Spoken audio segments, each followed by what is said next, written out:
आकाशवाणी संबलपुर जुहार आंचलिक खबर पढ़ुचन संपा राय। प्रधानमंत्री नरेंद्र मोदी पीएम किसान सम्मान निधि योजनार 21 नंबर किस्ती आयबा बुधवार दिन बांटबे। सारा देशे 11 कोटी नु एतका चाषी परिवार को किस्ती टंका मिलबा। इ किस्ती थी मोट 3,70,000 कोटी टंका डीबीटी जरिए चाषी मानकर अकाउंट के दिया जिबा।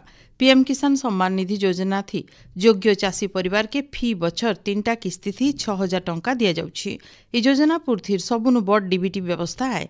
इ योजना जरिए 25% नु एतका महिला चाषी लाभ पाउछन बोली कृषि आ कृषक कल्याण मंत्रालय तरफु सूचना दिया जाइछि।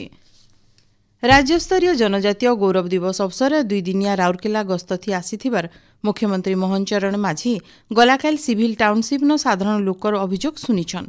इ अवसर भिन्न भिन्न अनुष्ठान आउ संगठन लोकमानकर सहित मुख्यमंत्री आलोचना करिकरी सेमानकर अभियोग पत्र ग्रहण करथिले।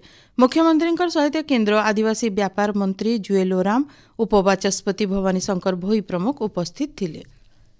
मुख्यमंत्रींकर जन अभियोग शुणाणी आज बंद रहबा।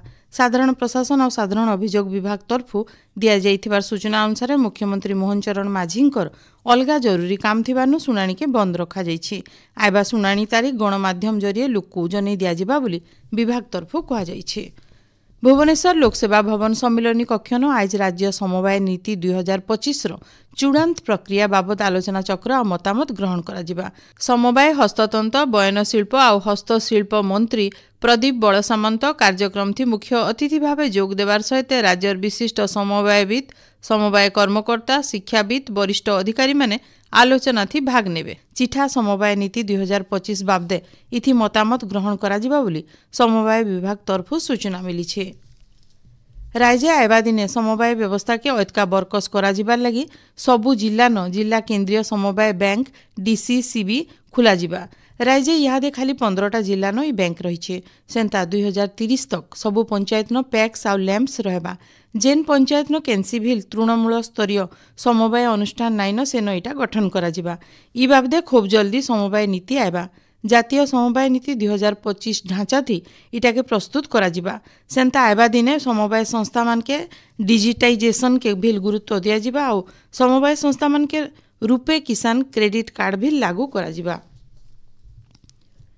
मक्सिन मासर अंधार पखर त्रयोदशी तिथि न पुरी श्री मंदिर न आज महाप्रभु मानकर पैता लागी नीति करा जिबा। द्वितीय भोग मंडप नीति शेष हेबार उतरू इ गुप्त नीति हेबा। इथि लगी ऊपर बेला 5 बजे नु रातिर 10 बजे तक सर्वसाधारण दर्शन बंद रहबा बोली श्री मंदिर प्रशासन तरफु सूचना दिया जाइछि। बरगढ़ धनुयात्रा महोत्सव समिति तरफु 2025 नु 2027 तक 3 बछर लगी मूल हितबार कलाकार बाछबार प्रक्रिया 2 नंबर दिन मंत्री और सेनापति भूमिका लगी चयन प्रक्रिया शेष होइछे। बिजू पट्टनायक टाउन हॉल न हितबार शिविर थी आवेदन करिथिबार 106 जन कलाकारंकर भितरु मोट 73 जन कलाकार ऑडिशन थी भाग नैथिले। आज कंस महाराज भूमिका लगी कलाकार बछा जिबा आउ 11टा जाक भूमिकार फलाफल घोषणा करा जिबा बोली कमिटी तरफु सूचना दिया जाइछि। नुआपड़ा जिलापाल मधुसूदन दासंकर अध्यक्षता जिला न जातीय प्रेस दिवस पालित हो जाइए। स्थानीय सद्भावना सभागृह न जिला सूचना लोक संपर्क विभाग तरफु होइतिबार समारोह थी जिला स्तरीय सांबादिक और भिन्न भिन्न ब्लॉक नु सांबादिक माने जोग देइथिले। बलांगीर जिला लुईसिंघार बुरोमुंडा ठाने चलीथिबार 3 नंबर सर्वभारतीय क्रिकेट चैंपियनशिप उद्यापित हो जाइए। उद्यापनी समारोह स्वास्थ्य और परिवार कल्याण मंत्री डॉक्टर मुकेश महालिंग मुख्य अतिथि भाव जोग देगिरी चैंपियन केन्द्रापड़ा दल के पुरस्कृत करथिले। इ चैंपियनशिप थी सर्वभारतीय स्तर 16टा दल भाग नैथिले। हैदराबाद ठाने जातीय पारा संतरण प्रतियोगिता गलाकाल मूल होइछे। प्रतियोगितार पहला दिन ओडिशा के 3टा स्वर्ण 1 रौप्य और 3टा कांस्य सहित मोट 7टा पदक मिली।